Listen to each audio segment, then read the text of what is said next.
This is the 17th season of Bass Talk Live with your hosts, Mark Jeffries and Matt Pangrat. BTL is brought to you by Lowrance, Bass Cat Boats, APCO, Ducket Fishing, Strike King Lures, Sunline, Big Bite Baits, Spro, Exo Lures, Yamagatsu, The Bass Tank, and Denali Rods. BTL coming at you. Good Monday morning, everybody. Welcome once again to another edition of BTL Bass Talk Live, where Matt and I are going to talk bass fishing and anything else that we want to talk about. And Matthew, I'm looking at the screen, 28 minutes. Any idea what that is? I think there's a lot of us that are wanting to know what that is. Last night, I guess an email went out to White River Marine owners, and they put a countdown up. And I think it went out to everybody. They said that it's like a life-changing, industry-changing deal. And we're talking about they're using the hashtag catch of your life, the new team trail, tournament trail. Who knows? Who knows what's going to go on? But Johnny Morris is... Well, sounds like he's all in with the Bass Pro Shops bass tournaments.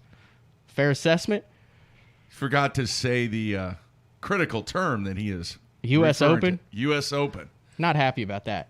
No. And I think there's a lot of people out there that are very familiar with what takes place on the West Coast. For how many years? 37? Yeah, a lot of years. 37 They'll years? have to rename it the real U.S. Open. Now, like I said, Johnny's got the U.S. Open and bow fishing and things like that. So, and who knows the legality of that. But regardless, I'm more interested in what this over at MLF, they like to use the term, what do they always say? A rising boat shifts all tides. That's not it. That's not it. A rising tide lifts all ships. That's it, right? Okay, yeah, there you go. So anyway, if you're putting... That's what they say. We can't do every single interview we do with them. They say that, do they not? Yeah, pretty much. So if you're like putting that. money into tournament fishing with incentives and all that, that's got to be a trickle-down effect, and anything more that goes into tournament fishing's good, right? Yeah. For what we do and what the tournament fish do. So it's interesting, too, on the little logo that they have built. It says amateur team championships. Right. Now, is it, we'll just have to wait and see. Is it just the team? Is there going to be an individual component to this? Are there going to be trails? What if do you have to be a White River Marine boat owner to even compete in it? Or do you just get more incentives for that? There's so many questions you have to ask, but obviously that's coming down, and now, we'll see. Yeah. Now we're going to have to wait till Wednesday to talk about this, because we do not have a show tomorrow, because I got to go get on the treadmill and get hooked up with all kinds of wires and stuff. So no show tomorrow. But today, really good show. We're going to have Brian Snowden on. Haven't talked to him for a while. And he's got the Bass Pro Shops tie. Mm-hmm. Probably doesn't know a whole lot about it, because think about it. It's amateur. It's not professional. Pros aren't going to be allowed to fish in it, supposedly. So what do? You drop your professional status? How do you do that? Just not fish for a long time? I didn't know there was a Well, no, they do that a lot on status. Local. Like, hey, if you've competed in a tournament where the entry fee was over $1,000 in the past 12 months. That doesn't make you a professional, though. Right, but that's what they deem a professional status. So professional status... it varies. In some cases, professional status is based upon the cost of the entry fee. Right, and then in others, it's, if you fished the Tour or the Elite Series in the past, so-and-so. Or if you are a registered guide, you can. It just depends on... Yeah. I think the ABA has a bunch of rules and stuff like that. Yeah.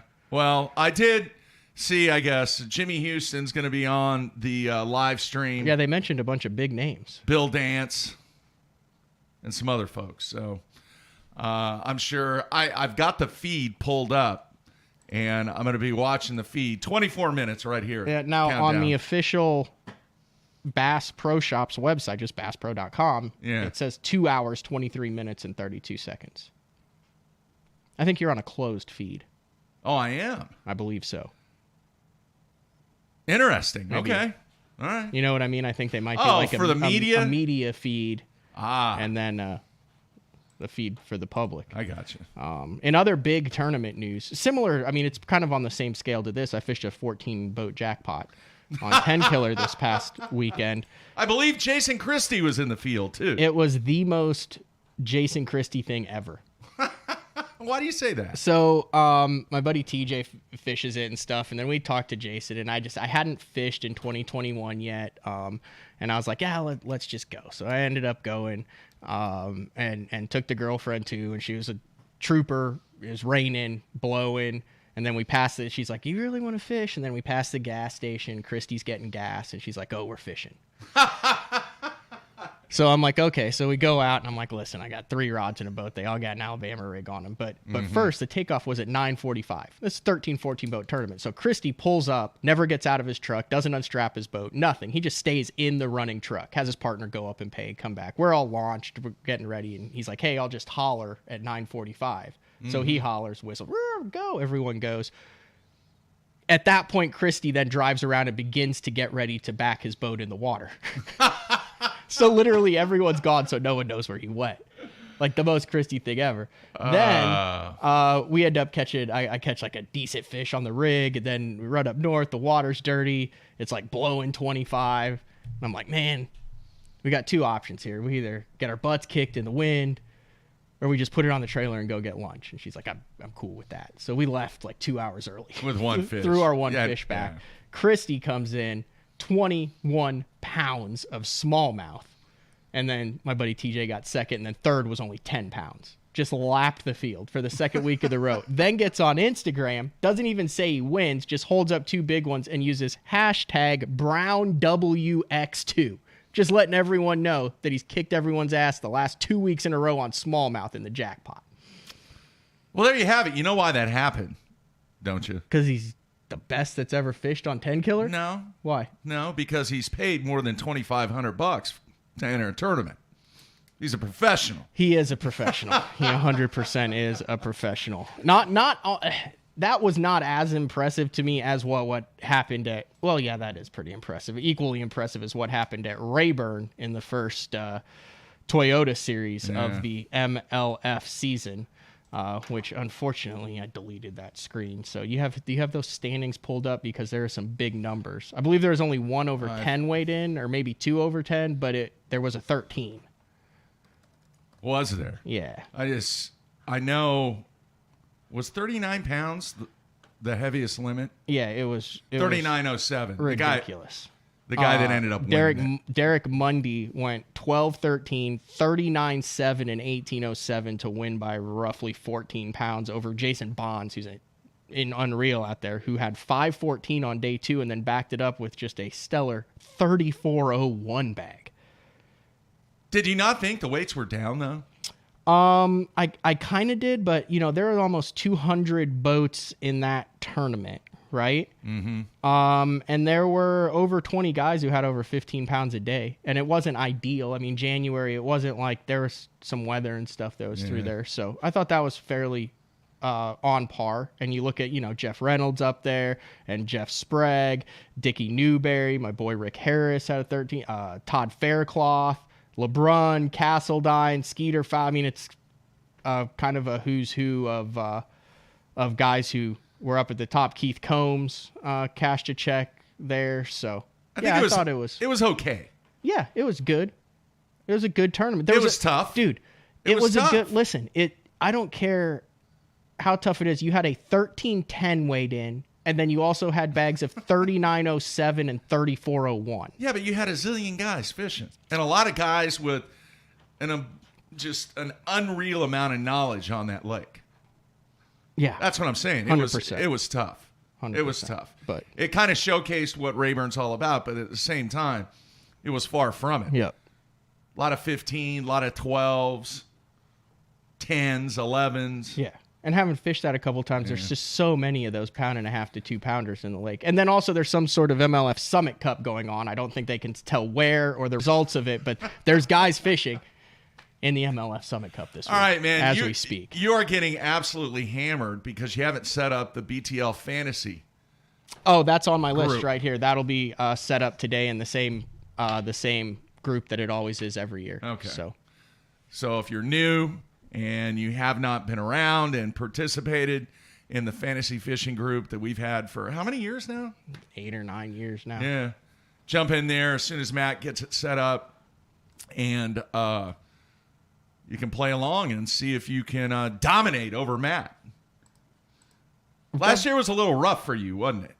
No, I did good. So last year I got far enough behind the like overall leaders, like to get the top 10 in the tackle warehouse and all that. But I was in a couple little side groups, so I played to maintain my lead in the side groups while giving up the opportunity for like a top 10 finish overall. It was a business decision. You know what I mean? Like I wasn't going to take a flying wild risk on guys to try to stay up in it like I had the past couple years. So it's just it was a maintenance year. Yeah.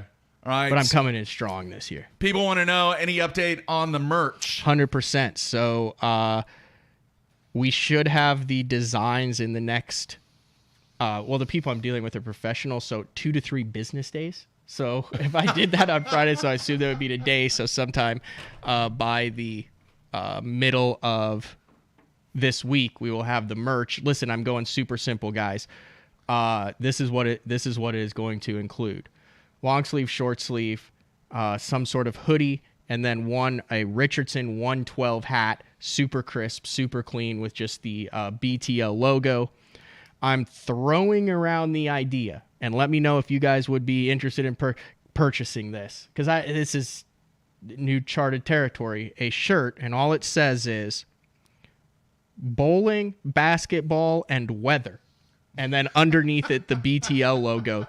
That would be Mark Jeffrey's signature series t-shirt. If you're interested in that, we could possibly do one of those t-shirts. Now here's the deal also. This is what they call a microsite, right?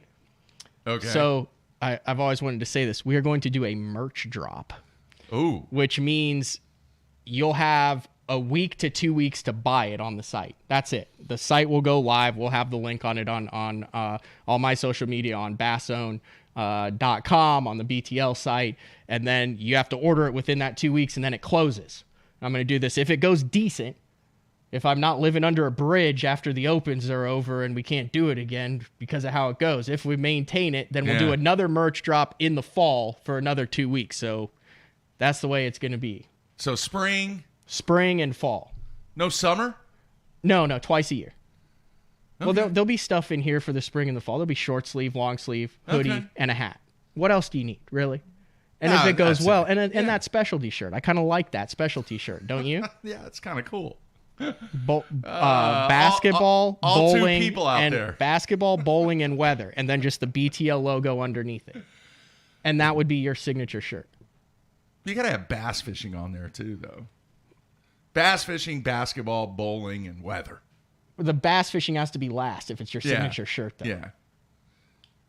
Yeah. It's kind of so cool. that's where that. Then apparently it's like another week to get everything set up. Then the site will go live. So before the end of the month, there will be BTL merch available. Now awesome. We have to work on the terms between us of how this is going down. Yeah, I don't care. I'm not. I told you I didn't want to mess with it. Yeah, I had an actual, like a business meeting. I called her up. I said, hey, here's what we're doing. Got hooked up. A couple people were like, hey, we can make this happen. All right.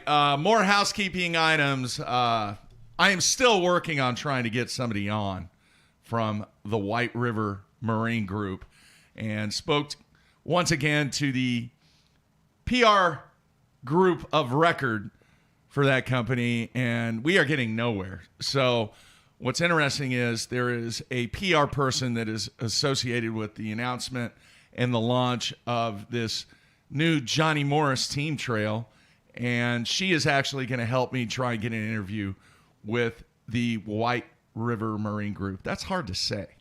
White River Marine Yeah, Group. I get a little Elmer Fudd in there. wascally rabbits. Mm-hmm. There's a White River fish market up in Tulsa, too, that's really delicious. Oh, it's by the airport. Yeah, there's two of them. Delicious. You get the fresh scallops. They're like the size of your fist. Those are pretty big. Last thing, and then we'll take a break, come back with Brian Snowden. Did you get any pictures of tungsten, by the way, over the past week? I saw that. So one of our listeners sent me and you a picture of a $32,000 chunk of tungsten. Yeah. Did you see anywhere how much that weighed? No. I was trying to do a little research on it. It was just but it was like it was like a cylindrical, like, I don't know how to describe what it looked like. It's like a cylinder of tungsten. Yeah. It wasn't like a rock where they were like, "Oh, Jim, get the chiseler over here. We've found the mother lode of tungsten." It was like, officially done and milled and stuff. Yeah. Yeah. Well, we have had a ton of emails. I know my email and my phone was blowing up when these emails were going out with the announcement of what's going to go down today with the announcement. That's not someone from White River calling you right now, is it? No, actually, it's my doctor. So probably you're good though. This is seriously like a normal checkup. This isn't like, oh, I didn't want to tell you guys. No, it is a follow up to make sure the old ticker is going okay. So the only time they could do it was in the morning. I tried to get it scheduled. Hence, that's why we're not doing a show tomorrow. So everything should go A-okay. No issues. That's what we're planning on there. All right, man. Anything else? No, we got Jason Christie killing everybody, the Bass Pro Tour announcement, fantasy fishing, the merch, the Toyota Series, the Secret MLF Summit Cup. I think that covers the opening segment. All right. We're actually on time. How about that? And Brian Snowden coming up next. Yeah. Good dude. Boy, you went throwback with this exit music. No, it's just in the queue, It's man. vintage 2010. Yes. All right, it is Monday, I don't everybody. see Brian listening to heavy metal. I bet he's let's see. I have no idea. I could see classical. I could also see some throwback stuff, like some Peter Gabriel. Huh. I don't know. We'll have to ask him. I can't even think of anybody. Aerosmith, maybe? Mm-hmm. That kind of stuff. He's smiling. Watch him be a music connoisseur, and then he'll be on episode 2 of Music and Memories. Oh, by the way, 1 week from Tuesday, the first show, myself and Kelly Jordan. So more info on that coming soon. All right, let's take a break here on a Monday. Come back with Brian Snowden. Everybody stay tuned.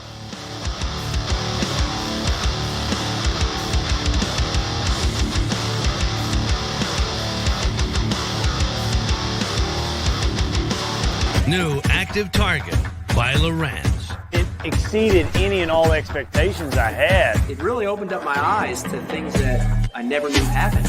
I'm not sure what kind of voodoo they've included in the software, but it's incredibly impressive. He was messing around, just pitched a little crappie jig in there, and all of a sudden you see the jig come right down in there, and you see the fish come to it. I mean, it was like that. It's just a complete different universe that we're taking this fishing to. There's no bass safe out there. Active Target by Lowrance. Game on. BassCat's legendary 20-foot platform has been paired with angler-approved accessories for 2021. Puma FTD features the proven hull used by many of the top names in bass fishing today, backed by a transferable lifetime warranty. The Puma FTD boasts a full team deck concept which enhances efficiency for you and your tournament partners. Turnkey tournament-winning performance. The Puma FTD SP from BassCat.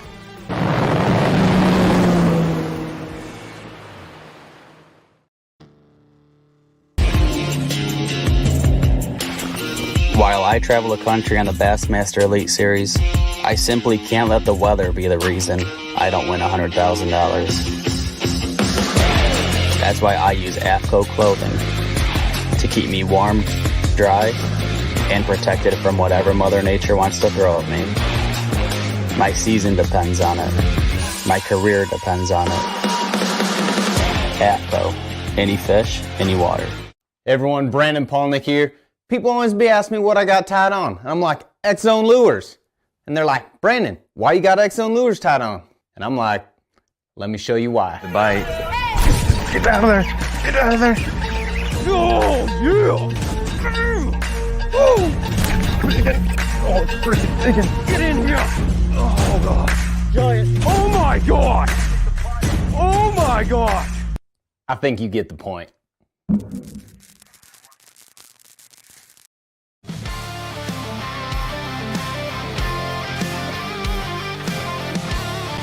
Pro-inspired, pro-designed. Tested and proven by legends on the water. Dominating the tournament trail for over 50 years.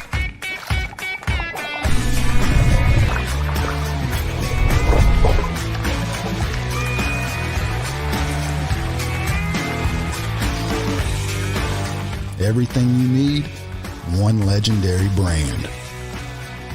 Strike King. Hey guys, Major League Fishing Pro, Jacob Wheeler here with my new Signature Series line of rods with Duck It Fishing. We have my 7.2 cranking rod right here.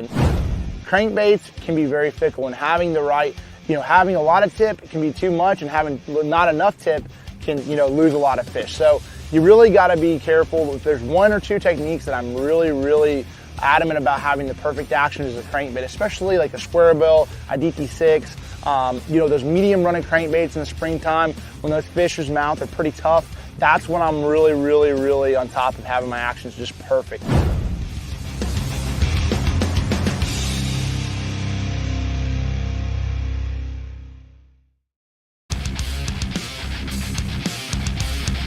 Let's face it, fishing electronics are no longer an afterthought. They've become a necessity.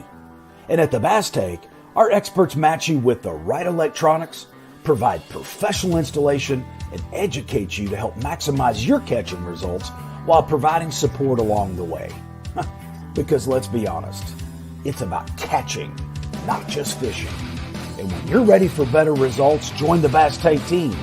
Visit us today on Facebook or go to thebasstank.com.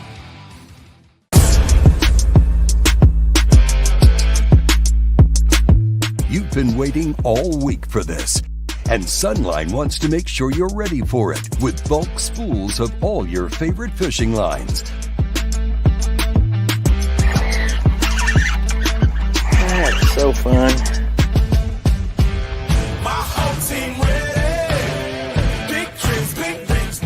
Bulk up with Sunline.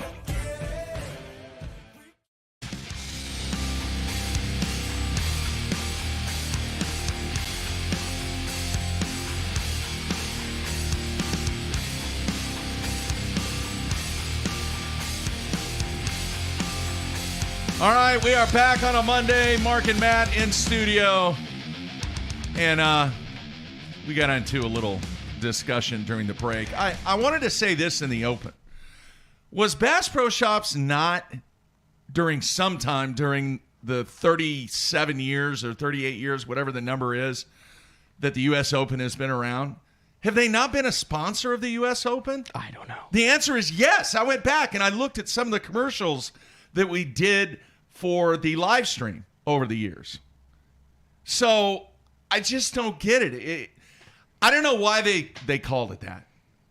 I'm a little bit frustrated because, number one, the U.S. Open has been around forever. Mm-hmm. And there is kind of this iconic glow to what takes place on Lake Mead every single year and has been for a long time. There's a zillion names that you could call this. Why call it the U.S. Open? And it's not even really open. Listen, I'm going to wait until the press release and everything comes out to make a judgment on this. I'm not judging. Give them, I'm just asking. No, I know. It sounds a little weird. I got Landon Tucker, who I think he's fishing the NPFL this year. Yeah. Sent me it from the catalog, and it says the U.S. Open announcing the Ultimate Fishing Tournament, but then it says exclusively for the owners of the world's foremost boat brands: Tracker, Ranger, Nitro, Mako, and Triton. Mm-hmm. I don't know. It'll be interesting. In all honesty, I think there's a huge segment of people who don't know about the U.S. Open out west.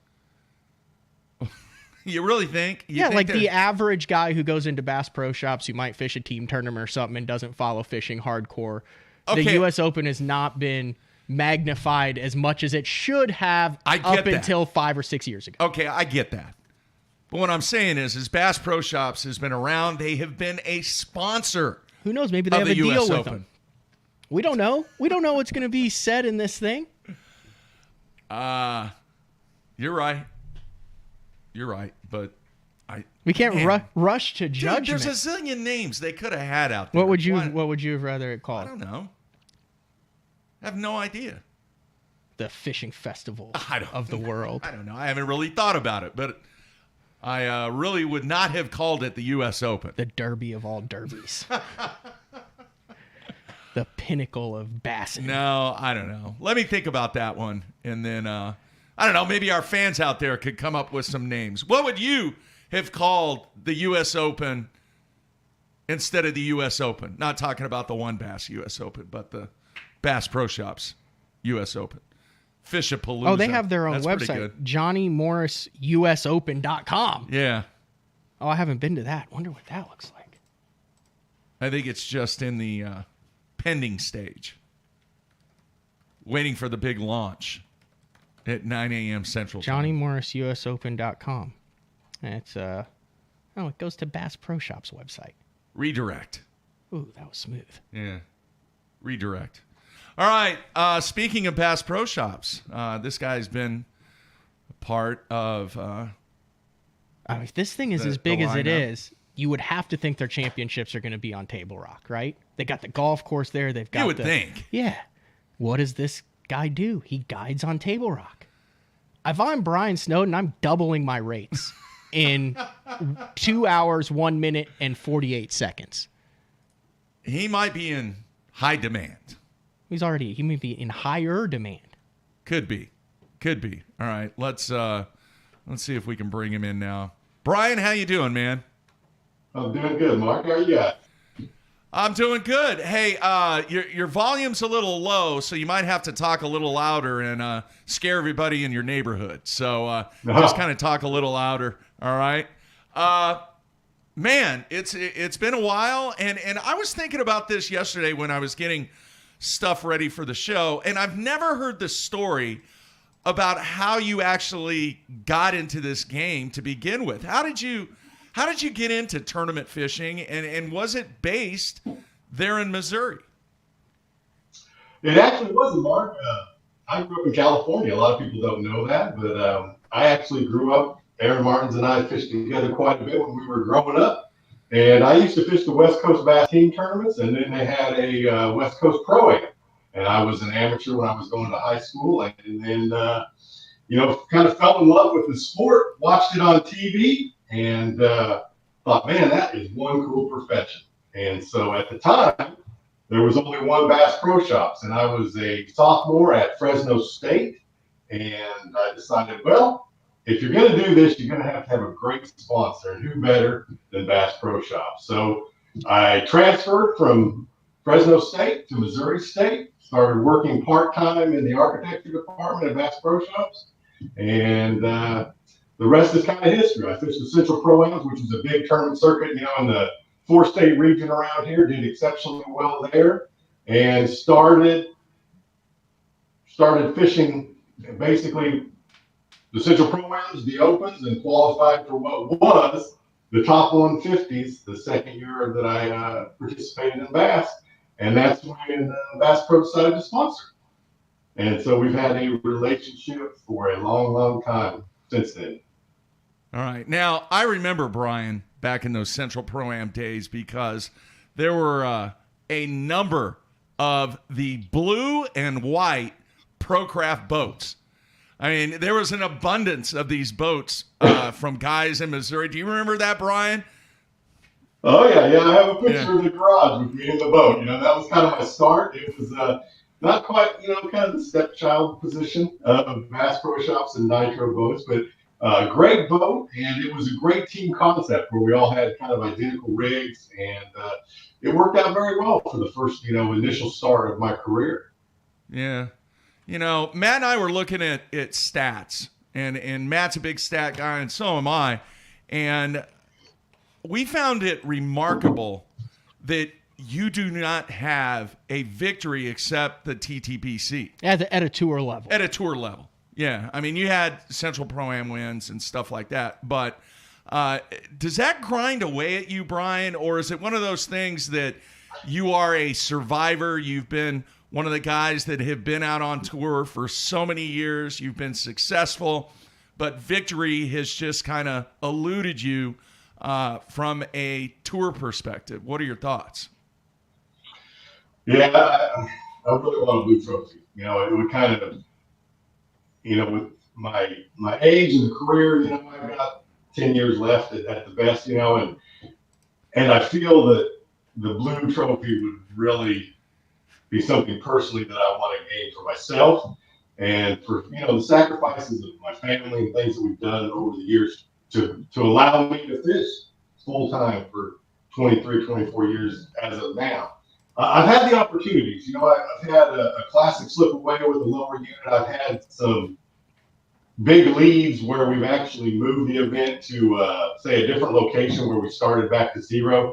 So there's been some opportunities to win. So I've never been able to close the 4 days, and a lot of that's been due to either mechanical failure where I only got an hour or two to fish the final day, or it's been moving it to a different venue where we had to start over and, you know, finish second again.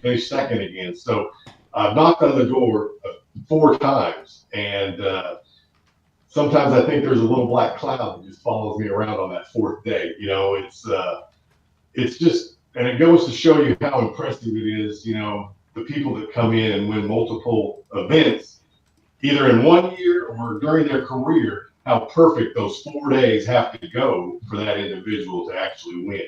Because I've had 3 perfect days, but to get the 4th one in a row, it seems like it always turns around and bites. On the flip side of that, and Jeffries and I go back and forth on this too, there's something to be said for longevity on tour with solid finishes. You have 7 Bassmaster Classics under your belt, the last one in 2020. You're in that Bassmaster Classic. And it takes a certain type of angler to also figure out how to catch them to survive year after year after year after year. So kind of talk about your mentality of developing a very respectful career, but not basing it on wins per se outside of that 2010 TTBC that you had. But I mean, I think it's even more difficult to have a successful career without the wins, and you're one of those guys that's been able to do that. I mean, I put it, you know, Gerald Swindle's another one with 1 open, Jeff Creet's another one. You go back and look, there's a lot of guys, Bill Lowen, throw him in there on that. There's just a handful of guys who are like top echelon pros, but have developed their careers on consistent finishes rather than W's. Well, a lot of that goes back to our sponsors. You know, with our ability to work with our sponsors, I've had a great relationship with Bass Pro, and almost all my sponsors have been with me for years and years. And we have a good relationship where we can promote product in store appearances, seminars, you know, and that relationship has allowed us to grow even though the wins haven't came. So we are able to promote the product to the public, and we are able to give our expertise and knowledge about products to the average customer. And that's what the people really want. That's what the sponsors really need, is that constant ability to promote their products, to be in the spotlight enough to give you the recognition and knowledge to talk about the equipment. It doesn't matter if it's a boat or a line or electronics, and to be able to do that intelligently and sell the product to the customers over time. So, you know, I think that's one thing you'll always get with me is you'll get an honest answer. You'll get my opinion from the heart. You know, I'm not going to stray you one way or another. If something's lacking in a product, I'm going to tell you it's really good about this, but this is a little, you know, this part doesn't work as well. So I think, you know, those relationships are just as important as the win, because if you don't have those relationships, the wins fade away, and they fade away even faster now with all the social media platforms that people have. And that's one of the things that I think anglers that are coming up can do a lot more social media, with the YouTube channel and Facebook and TikTok and Instagram. They can promote themselves without having to win to create a great following for the individual angler as well as the tournament organization they're fishing to promote the products and sell those products and maintain a good sponsorship level income. And that's really what's kept me going for as long as I've been able to go. It's not because of the tournament wins, because of the relationships with the sponsors over time. Now, one of the things I know about you is you're prepared. You're very organized. You're very prepared.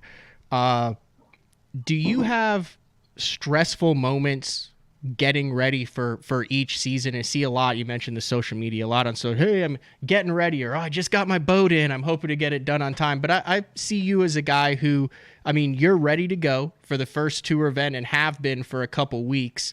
Do you really kind of space your things out, or do you have moments of anxiety even in your level of organization where you're like, holy cow, we're going to have to chuck this stuff in the truck and head to the first event? I do have a few of those, and I really hate them. It's just not me.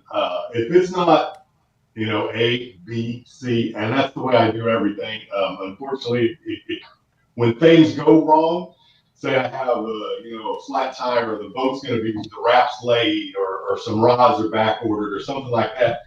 Unfortunately, being organized, that throws me for a loop. I'm a little, I'm very anal about things, and when things don't fall into place, that really throws me off. So I hate to do it. I have had to do it, but I try and do everything I can. And this is my philosophy on this. Take control of everything you can control, because the fish are uncontrollable. So I spend a lot of time prepping in the off season. So I'll start, the tournament's in. That's when I start prepping for next year. I try and order things as far in advance as I can get them. Get them into the shop, get them rigged, get the boat ready, get the wrap designs done. So all that's taken care of, and I can gradually prepare in the first 2 weeks or the last 2 weeks of January. I basically been getting ready for the St. John's River. So all I've got left to do now is put some line on some poles, and I'm ready to leave. Do you I'm trying to help myself here because I'm the exact opposite of Brian. So I have these great ideas. Do you make lists? Do you have an Excel sheet? Does your wife remind you of this stuff? Is it just an internal clock that you have that or for the guys that really struggle, think Jeff Crete times 2, because that's a situation I'm in right now. What are some tips? No, I'm not that bad. I was aggressive. What are some tips to get So say you got club tournaments coming up, or you're fishing the BFLs. Do you have lists where you're today I'm going to do this, and this, and this? How do you get organized? I do lists. I still write them down because I change them so often, but I do lists, and I don't do it for the day. I just try and get as much done throughout the day as I can. And then some days, I still love to go fishing all the time. So anytime it's 50 degrees, I'm going to try and be on Table Rock or Bull Shoals and do some fishing. But if it's not, these cold days like what we had this weekend and stuff, that's dedicated to answering emails, going through organizing tackle, making a list of what I need to reorder, and making sure all my tackle boxes, or say my boxes that I have my plastics in, hard baits, those are gone through, fully stocked and ready to go for the next tournament. And the other thing I found that's really easy to do for guys that don't like to make lists, it's real simple. If you got your plastic in bags, when you use that bag, put it in your pocket. At the end of the day, pull it out, write it on a piece of paper that you're out of Zoom Speed Pros and Green Pumpkin. And then the next time you go to order it, you know exactly what you need to order. And that's kind of the way I do it. Anytime I'm out of something, I write it down at the end of the day, and then I know to make an order and get that back in the box in the boat. Or as Matt's been in my shop, either that or I put it on the wall. And so I know if I take it off the wall, I write it on a piece of paper that's all inventory for the pegboards. And that way you don't ever run out. All right, I want to shift gears real quick because I'm very, very curious about this. Brian, what is your largest limit that you've ever caught on Table Rock that was just spots, that was just spotted bass? Oh, it's only been about 16 pounds. And our spotted bass population, unfortunately, seems to be getting smaller. I mean, this time of year you'll catch a few 3.5 to 4.5, but you don't catch the limits of the 3+ like you used to, say, 5 to 10 years ago. I don't know if that's due to the high water, but the largemouth population seems to be getting stronger and stronger each year. The last 3 or 4 years, we've had several years with high water, good spawns, and the largemouth have just really started to take over. And in fact, the largemouth, then I would say our smallmouth population is the next best size, and then the spotted bass. Wow, Brian, those spots were like freaks, though, back in the day. I mean, I can remember seeing guys weigh in limits in smaller tournaments. They'd have 20+ pounds, and it would just be spots. I've seen the 18s. I've never seen a 20-pound bag, but I'm not. Endicott. Wes Endicott had one. Yeah. Brian, Jeffrey. You sure those were largemouth? I was skeptical of this too. If you listened to the show, I didn't believe it. Jeffries gave me a bank. On the show. Jeffries gave me a bank that he claims he personally saw a 26-pound limit of spotted bass come off of. And one of those winter jackpots. And I said, "You are out of your mind." One of the winter jackpots that Terry used to run, somebody had 26 pounds of spots. Are you sure that's not largemouth that you just think? That's what I was saying. Listen, I know the difference. He totally dismissed me, but now he's got Brian Snowden. No, I am not kidding. I will get Terry on the show if I can track her down. That's. All right? Are you sure they weren't on like Diamond Valley in California? Dude, they were freaks. They were absolute freaks. I'd never seen anything like that before. But these are different strain of spots. These aren't the Coosa spots. These are like the short little ones that. No. I feel like a Table Rock spot. Do what, Brian?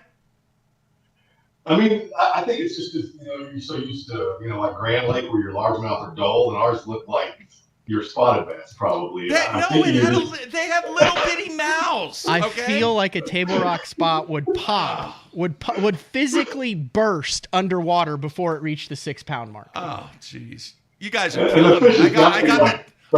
I got the Table Rock expert here that is saying I'm out of my mind. Do you think he found like a section up the White River that had like a gland problem in one cove and they just kept re-intermingling? Now, granted, now this was 20 plus 24, 25 years ago, Brian.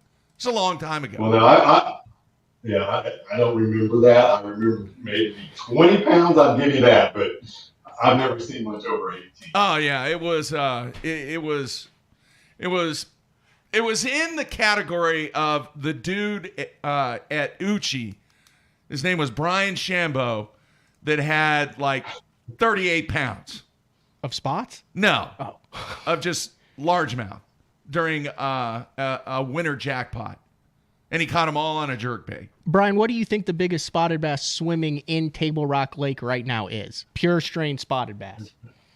If you were to venture, just take a stab at it. Is there a 7-pounder in your mind, or is that even pushing it? No. 6-pounder? Is that even pushing it? Maybe that's pushing it, but I would say there could possibly be a 6-pounder. And what, a 7-pound smaller? Definitely. Yes, 7-pound smaller. Yep. Oh, you were pretty confident on that one. Yeah. Like you think there's several 7-pound smallies in Table Rock. Yeah, I mean we catch them during the wintertime right now. You'll catch. Not numerous, but you'll catch half a dozen 5+s. So, have you ever seen 7 in person? No, never have. But I've caught they 6.5. Yeah. Holy cow! Our state record's over 7. Yeah. So they can grow here. They can grow 7+. Is there a teener in Table Rock, largemouth? I'd say there's a 10-pounder. I've caught 9.6. Yeah, but is there a teener? Is there a 13-pounder swimming around in Table Rock, in your opinion? I bet you there's a few, yes. Okay, so let me get this straight. As of 2021, all right, according to Brian Snowden, the largemouth population much better. Booming. On Table Rock. Yes. The spotted bass population down a little bit, size is down a little bit. But the smallmouth size and population is much better. Would that pretty much sum it up? Yes. Okay. And it's because of all the gobies, right? That's a joke. Now that would open up a whole other world. Yeah, that's a joke. I would love to see it. Could you imagine? While we're on Table Rock, and I've never asked you this, but what is that slime that it gets occasionally on the lake? Like sometimes you'll go to crank a rock crawler, you'll throw a jig, and there's like a slime that goes out to like 30 feet, and you can't even fish hardly anything. What the heck is that? Yeah, they say it's caused from phosphorus levels. High phosphorus levels, septic pollution. But that's what it is. It is an algae bloom that grows, or it's almost like a grass, but not quite. And it's a plant, and it grows, basically because of our clear water, it'll grow down to 13 to 16 feet, and it covers everything, trees, anything that's in the water. Like you say, it makes it very difficult. Half the time you have to crank on the outside edge of that. So, because unfortunately, I've never caught a bass with it on the line. So anytime your lure gets that, you're basically done. Oh yeah, ask him. I mean, you're a Bass Pro guy. You got the inside track on this Johnny's tour. I mean, it's the biggest news going. I mean, it's like breaking in less than 2 hours. Give us some inside scoop here. All I know is I was supposed to post that the exact same video you guys saw. I know nothing more. Unfortunately, there's been lots of changes in management there, and the person I've dealt with for my whole career is no longer there. So it's been an interesting year. 2020 was a lot of changes and a lot of restructuring, and now we're waiting on our new pro staff coordinator. So I know nothing. Wow. You mentioned 2020, and we had Ken Duke on last week, and this just kind of came up in my mind. But you are very influential. Is it limit 5 baits? No, come on now. 5 fish lures. 5 fish lures. That's it. Sorry, I knew it was that. But I mean, you've got a big line on that. You own that company or part owner, but I know you design a bunch of baits for them and all sorts of stuff. Like, how has that been over the past year and being involved? And I know you do all sorts of bait designs involved with different companies. Yeah, I am a part owner. I have 4 partners in that, and 2020 was great. We had product, we had inventory. Our online sales were just through the roof, as well as the local stores that we deal with around here. We were one of the only brands that had all their SKUs full. So 2020 was great for the tackle business side of 5 fish lures. And, I think that was mainly because we had prepared with our inventory, and we were a new company. So we were building inventory, trying to get with some distributors and some larger tackle companies. And, I really like the design part. I love to design things and see how it works, and then get it out on the water and test it. And so all these designs are done with 2 other anglers that are local and myself. And, it takes a little bit of time, a little more time than I would like to get one actually out. But we're trying to build the highest quality and best functioning products that we can. And they're all tested by myself and 2 other anglers. The finesse jig is legit. Brian hooked me up with that the last time I was down there, getting a couple packs. So if you're looking for a finesse jig, and the cover jig, by far the most versatile jig you'll ever throw, because it works rocks, docks, grass. Great swim jig, great flipping brush. Been really happy with that one.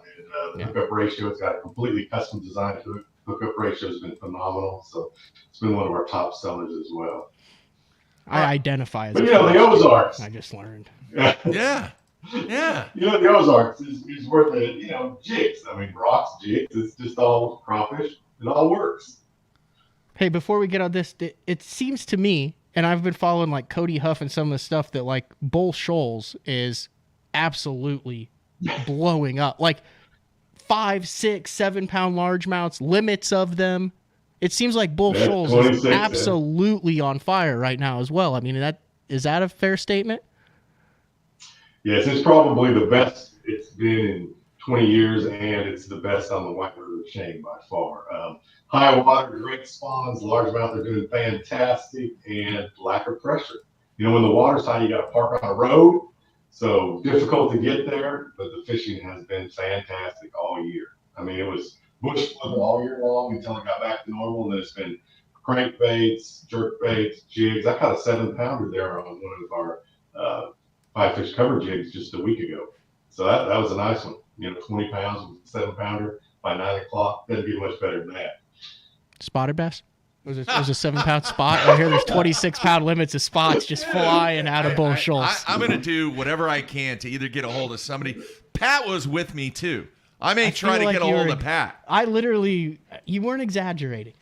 No. You were like, you just go to this bank and you just cast it out. You just feather it down 5-pound spots all day long. Dude, that was kind of the conversation, how it went with Jeffries. There was a stretch there. I believe you. Listen, I was with Wes Endicott. Obviously, Brian knows who Wes is. And Wes is he's one of the studs on Table Rock. Been fishing Table Rock forever. That, Truman, Lake of the Ozarks. And I went out and he was teaching me how to drop shot in the trees. All right. Now, this is 20-something years ago. Long time ago. And in 5 consecutive casts, he probably caught 4 or 5 4+ spots out of one tree. One tree. Yeah, I would definitely believe that. Maybe not quite, 5-pounders, but back when no one was doing it, it was so much easier to catch those fish. Now that with the electronics we have, live scope, I mean, they just can't hide out there, and more people do it than ever. So, actually the deep fish, I think, has suffered because of guides and all our clientele that we take out there. So now it's more of a numbers game without the size. All right. 3-pounder is a big one. But yeah. I am not kidding you. When did you move from Fresno State to what is 93? 93. So how many years? 30 years ago? Roughly 30 years ago. Holy cow! Yeah. Yeah. Hey, is it true that the spotted bass like night crawlers? They love night crawlers. You're giving away all the secrets, man. Don't be doing that. Jeez, man. That's how I grew up fishing. Gold Aberdeen hook, 8-pound test. Yeah. You just put a night crawler on, catch everything in the pod. Yeah. How many more years you? Hey, Brian. Oh yeah, the walleye are on fire there. Yeah. The walleye at Table Rock, you need to start guiding for those. When I was there in the wintertime, Brad Hallman caught 7-pound walleye on back-to-back casts. Yeah. A minnow or a night crawler. All you need is a drop shot. It's amazing. There you have it. Hey, Brian, honestly, how many more years do you want to do this at this level and be out on tour? Have you thought about it? I have. I have. Mark, I love the guys. I'm going to miss Tripp. My hat's off to him if he's listening.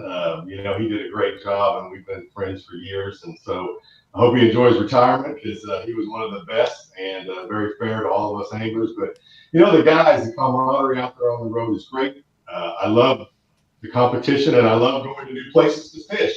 The only part I really hate is getting in that vehicle and sitting down for 16 to 20 hours and driving to the place. It's just terrible. And the older you get, the worse it becomes, because you've been down 44, you've been down Highway 78 going to Birmingham. So, it's just the old scenery, and it just that's the part that gets me. The rest of it I still love. I still love to go out fishing all the time. But gosh, that drive, I don't know how to make it any better, but I just dread getting in that truck to head out. Yeah. Go I get ahead, it, Mark. man. Go ahead. Hey, I don't know if you can see that on the screen, but Dale Johnston said, I am positive that I saw a 25-pound spotted limit weighed in at the Kimberling Inn. Kimberling Inn. I'm not going to say anything. I just don't ever remember seeing that. And I used to fish a lot of those. You're going to badger him until he admits it. He's going to get done with this interview, and he's going to be like, are there 30-pound limits of spots in there? Oh, man. Once again. I'm going 18 to 20. No way, guys. I'm going to get Pat. I'm going to get a hold of Pat, or I'm going to try and get a hold of Terry. Who was there also. Has Table Rock always been good? I mean, because I've only been here for 15 years. You hear the stories of it in the past. You go there. When you hit it, it's like 40, 50, 60, 70 fish a day, all 3 species. Has it always been good? Was there ever a time that Table Rock sucked? 1999. After the largemouth bass virus, 1999, 2000. It peaked in 98. 98 was about the best fishing we had. Then the largemouth bass virus came through. And that's when the spots kind of took off and got their biggest and were the dominant fish in the lake. And over time, that's kind of changed. Now we're back to mainly largemouth, smallmouth, and we're 23 to 25 pounds during the wintertime, and then at 17 to 19 pounds during the summer months for our tournament. So, 99 to 2000 was the roughest time that I've seen, since I've lived here. Brian, what has the community been like from a growth standpoint? Are you seeing more people relocate to the Table Rock area? Is there more traffic on the lake? What's kind of the layout of the land right now?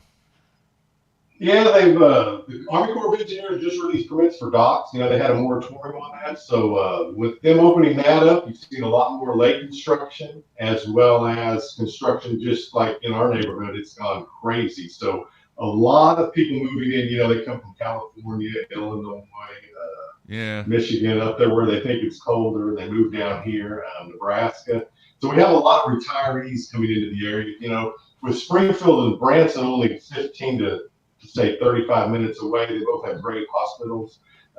It's just a great place to retire. The cost of living's, minimal, as well as the scenic beauty of the area. So we've seen a lot more homes along the lake, a few more docks, and then a lot more of the, I'd say the 30, 35-foot sea rays.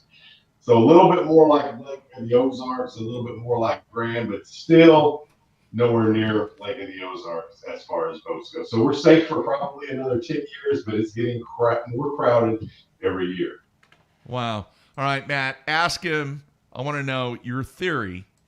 The docks, rocks, boat ramps, or does whatever. It work on Table Rock? No. I want him to answer that question to see if he believes that would work out on tour. Oh, if you only fished, it's called BMR squared. Yeah. And you have to take out some of the natural lakes, like it might even work on a Champlain, but like some of those Finger Lakes you'd have to take out, and then maybe some of the natural lakes down in Florida it wouldn't work that well on. But 80%, especially man-made lakes across the South, all that, if you only focused on bridges, marina, rip, rap, and ramps, could you survive a season on tour cashing checks? If you went to say Gunnersville, for example, and the only thing you fish bridges, marina, rip, rap, and ramps, or you could even do that at Table Rock on the marinas that you can fish bridges, marina, rip, rap, and ramps. Is that your phone? Huh? No, that's your phone. It's not my phone. That's Brian's phone. It's not my phone. Oh, it is my phone. Oh, okay. That's Johnny. Yeah, what do you want to know about the tournament? Could you survive a whole season fishing just bridges, marina, rip, rap, and ramps? Would that be a solid game plan? I don't think so. I think you're more on the lines of if you could open that up to rocks, docks, and then your maybe your bridges there. But most of the marinas anymore are off limits. So there's a large portion of those, and I think individual docks are to me, most of the time are better for quality, but I could be wrong on that one. But I don't think so. I don't think you could survive just fishing marina docks and, boat ramps. They don't get on very good at all at Table Rock. So most of the lakes I fish that have a ton of rock, they're not really the key part. It's more of a point or a ledge rock change where it meets gravel. It's not just a ramp that they load up on. It's those other changes that seem to be more important. So, I think you could do it with rocks, docks, and bridges. I got to come up with another acronym. Yeah. Rocks, docks, rocks. Yeah, there you go. Maybe some, if you have points, but there's just docks are a big player all the time, but you got structure stuff that just throws your whole plan out of whack. And anytime you get past May down south, you're structure fishing for the most part. So, I think there's a lot more of those ledges and things where the big schools really get that just kind of throw you for a loop there. All right, a couple other things, Brian, and then we're going to let you go. I'm curious, what's the largest meanmouth that you've caught at Table Rock? 410, 4 pounds, 10 ounces.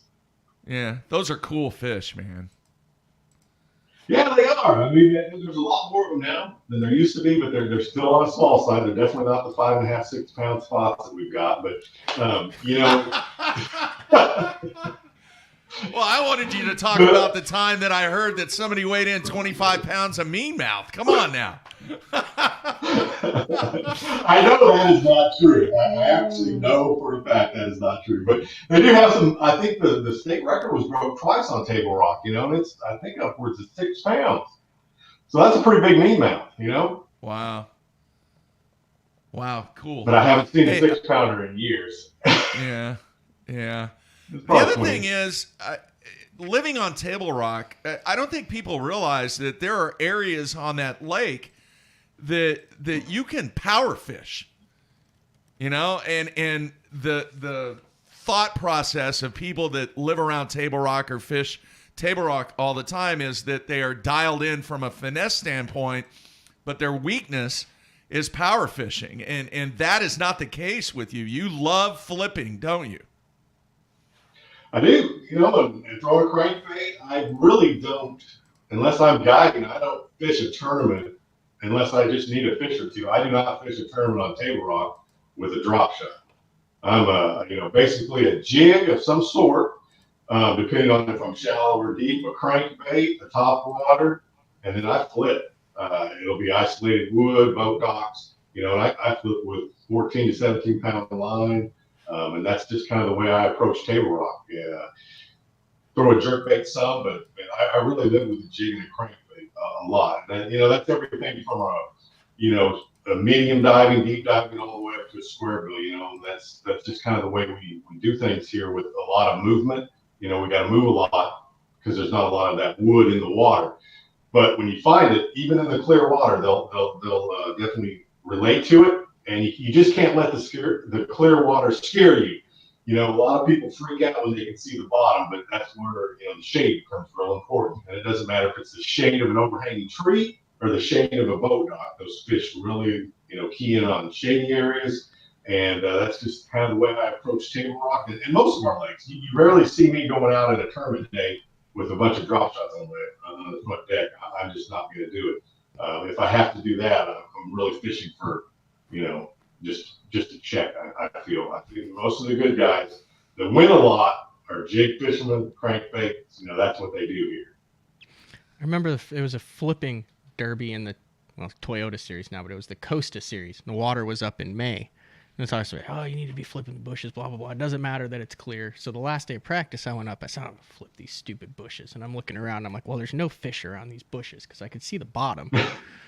And I flip into this bush. I'll never forget this because I wasn't trying to stick it. I was trying to shake it off. And I flip into the middle of this bush. You can see the bottom. It's sitting right there. It's in 5.5 foot of water.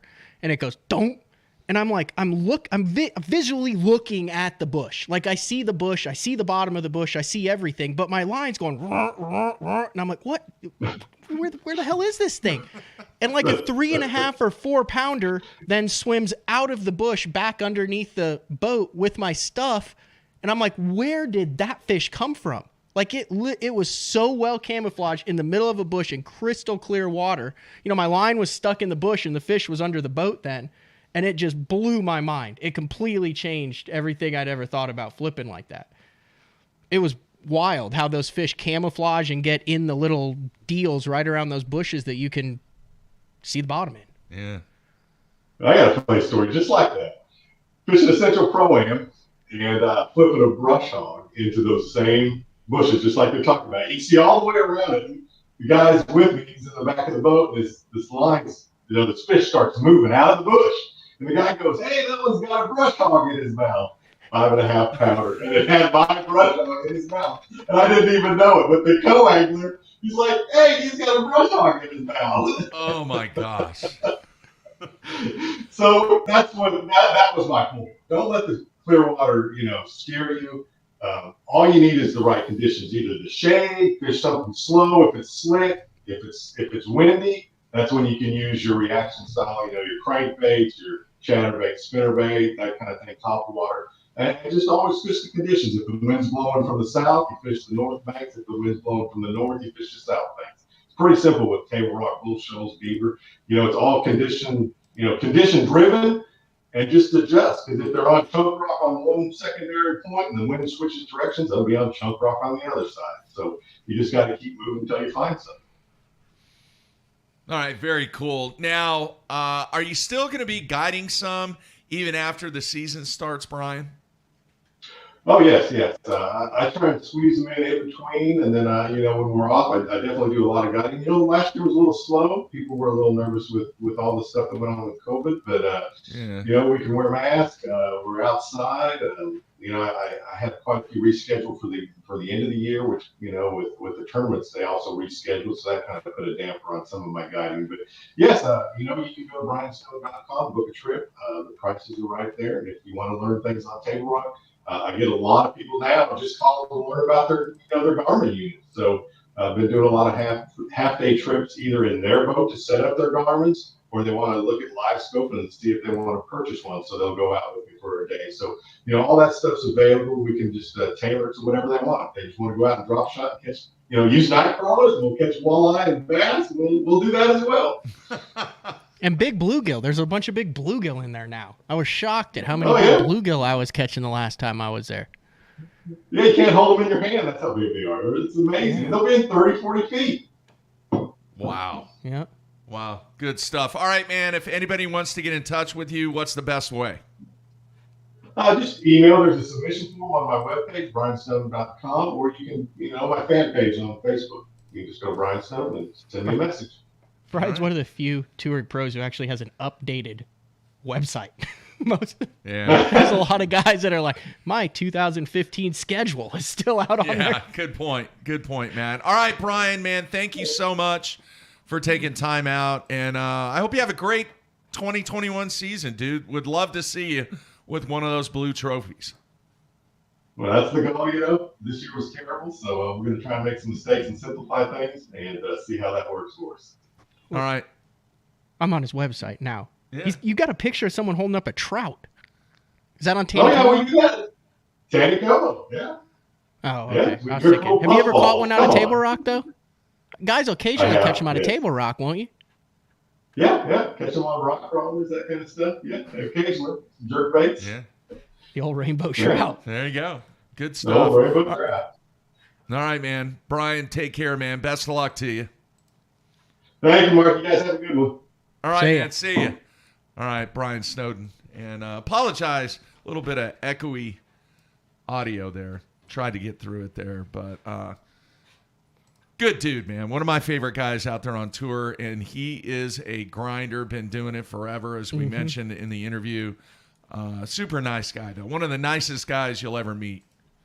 And absolutely do a story on from a media standpoint, too.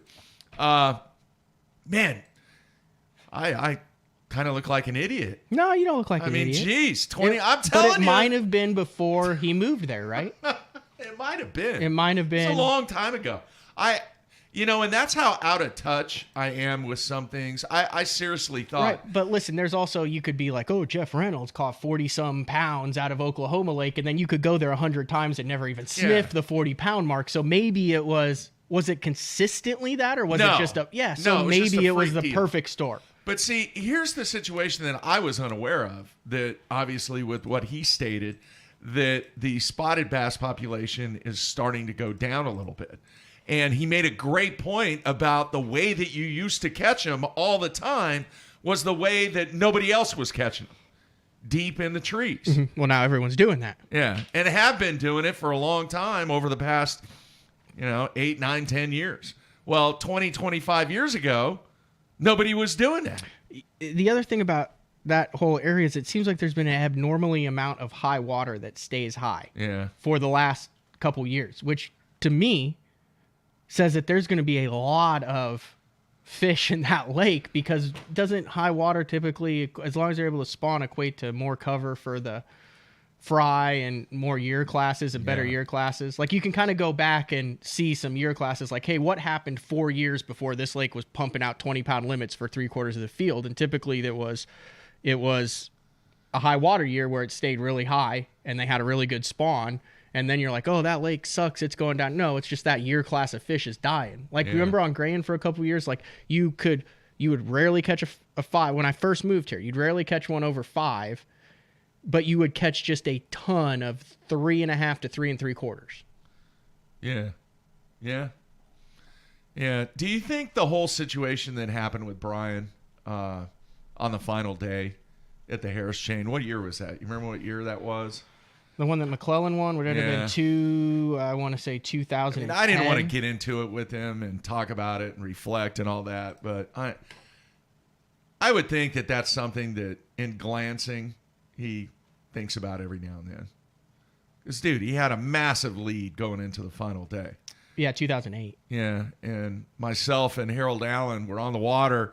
We were like winched in the reeds across the way from where he was fishing, and it was a totally different day. And man, he was frustrated, and I know massively disappointing, even though it was 13 years ago. Well, I mean, think about the difference on this, and we talk about how some guys have the breaks and some guys don't. So we're like, hey, you haven't won a tour level event, but go back to the years 2007, 2008, and 2009. Yeah. So just put this into perspective.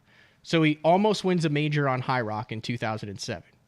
He finishes second place in that event. Then the 2008 is the year that he had the lead going into the Elite Series in Florida and ended up finishing second there. Then 2009 is when he had the mechanical issues on the Red River, finished third in the Bassmaster Classic and almost won that one. And then 2010 is when he won the Toyota Texas Bass Classic against, that was when it was a big deal. Yeah. So think about this. He wins just the TTBC. But if any of that stuff goes right, we're talking major, we're talking Elite Series, we're talking Bassmaster Classic, and we're talking TTBC in back-to-back years. Yeah, that's a great point. Never thought of that. I'm just saying, it's... Somebody made the post on the YouTube comments. This is something you should take a look at. The guys that are on tour that have the most earnings without a tour victory. Who would fit in that category? Without He'd have to be tour victory? Yeah, without an Elite Series victory or an FLW Tour victory. He'd have to be up there. Because he has over $1 million in earnings. Does he not? Yeah. Did Matt Herron win a tour level event on an FLW tour? I don't know. I can't remember. Because I don't think has he won a tour level event with Bass? Yeah. I know he won the TTBC too. Swindle. Yeah, but he's won an Open. It just depends on where. No, I'm talking about an Elite Series event or an FLW Tour event. Those two. I'm trying to pull up Matt Herron's stuff. Not an Open. I mean, that's only typically 3 days and not at the highest level. Anyway, that'd be something to take a look at, Matt. See what you come up with on that. But he would have to be up there, I would think. All right. As I mentioned at the beginning of the show, no show tomorrow. On Wednesday, we rebooked, and now we're going to have him on Wednesday, Trevor McKinney. Interesting story on him. He's the guy that qualified for the Classic that went up against his teen fishing partner. What are you doing? Just Googling random things. All right, and then... Is he what? McHenry? Or Yeah. He's McHenry? What? Trevor McKinney. College. I think so. I can't remember. Yeah, McHenry. They're another... Powerhouse. Another one of the big schools. Like, they're in that kind of sphere of, I'd say, if you were to name the top 10 that really the Blue Bloods. A lot of emphasis college bass fishing. On their bass fishing team. And they're also purple. There must be a thing with Bethel and McHenry. Does LSU have a team? I'm sure they do. Oh, yeah. It's got to be big time. Everyone there. has a team, man. Every community college, everything. Everyone's got a team. Really? A fishing team, yeah. Huh. Interesting. All right, so Trevor on Wednesday, and then Thursday, I received a text from Frank during the show or right before the show. It's going to be open topic day with Frank. How does this kid have a better beard than me? He's in college. I mean, look, I've been like manicuring this. This is like 2 weeks in. There's It looks nothing awful. there, I dude. know, that's a problem. It looks like a really bad tumbleweed. It is. That's the problem. And you look at Trevor McKinney's picture, it's just like, boom. He could do the handlebar. He's got everything. Yeah. Can't tell you on that one. By the way, did you check out the Ike Foundation telethon last night? Yeah, I saw Ike was wearing the tux. Becky was all dressed up. They had a bunch of guys calling in to raise money for the Ike Foundation. I think they met their goal, didn't they? Or came very close to it. No, blew it away. Yeah. The goal was like $25,000. I think they went over 30,000. He does a lot of stuff, man. A lot of Yeah. good stuff for the sport, for the industry. Yeah, no doubt. No doubt about it. All right, everybody. You got a what? An hour and a half, an hour and 10 minutes before the launch of this thing, where you find out all the info. Is your secret link working right I now? watched it. I watched the whole thing. Were there graphics that you could tell? No. No graphics. No, it was Johnny talking, and they had some vintage video. Porter Wagner. Do you know who that is? Does that name ring a bell? Was he a pitcher in the 1800s? Porter Wagner. No, he was a country western singer. That was Honus Wagner, I believe. Very expensive baseball card. Anyway. Yeah. And then he was walking through and talking, and obviously I didn't hear what he said, but guess we'll find out in an hour or so. So we will discuss that on Wednesday's show. All right, that's going to wrap Monday off. Everybody have a great week. Back on Wednesday with Trevor McKinney. Everybody out there, be safe. We're out of here.